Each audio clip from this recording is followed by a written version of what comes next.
اللہ تعالیٰ سے تعلق مضبوط کرنے کی دعا۔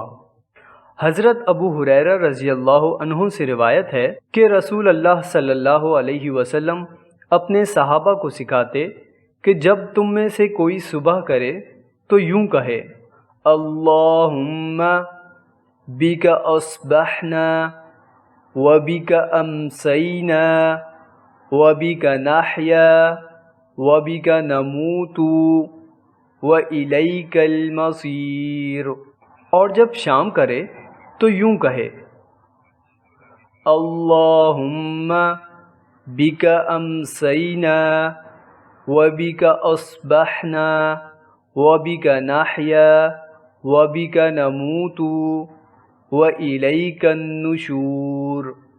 ترجمہ: اے اللہ، تیرے حکم سے ہم نے صبح کی، اور تیرے حکم سے ہم نے شام کی، اور تیرے حکم سے ہم جیتے، اور تیرے حکم سے ہم مرتے ہیں، اور تیری ہی طرف پلٹ کر جانا ہے۔ صبح و شام ایک بار۔ سنن ترمذی 3391 صحیح۔ ویڈیو پسند آنے کی صورت میں لائک، کامنٹ اور شیئر کریں۔ ہمارے چینل کو سبسکرائب کریں اور بیل نوٹیفیکیشن کو آن کر دیں تاکہ نئے آنے والی ویڈیوز آپ کو بآسانی مل سکیں۔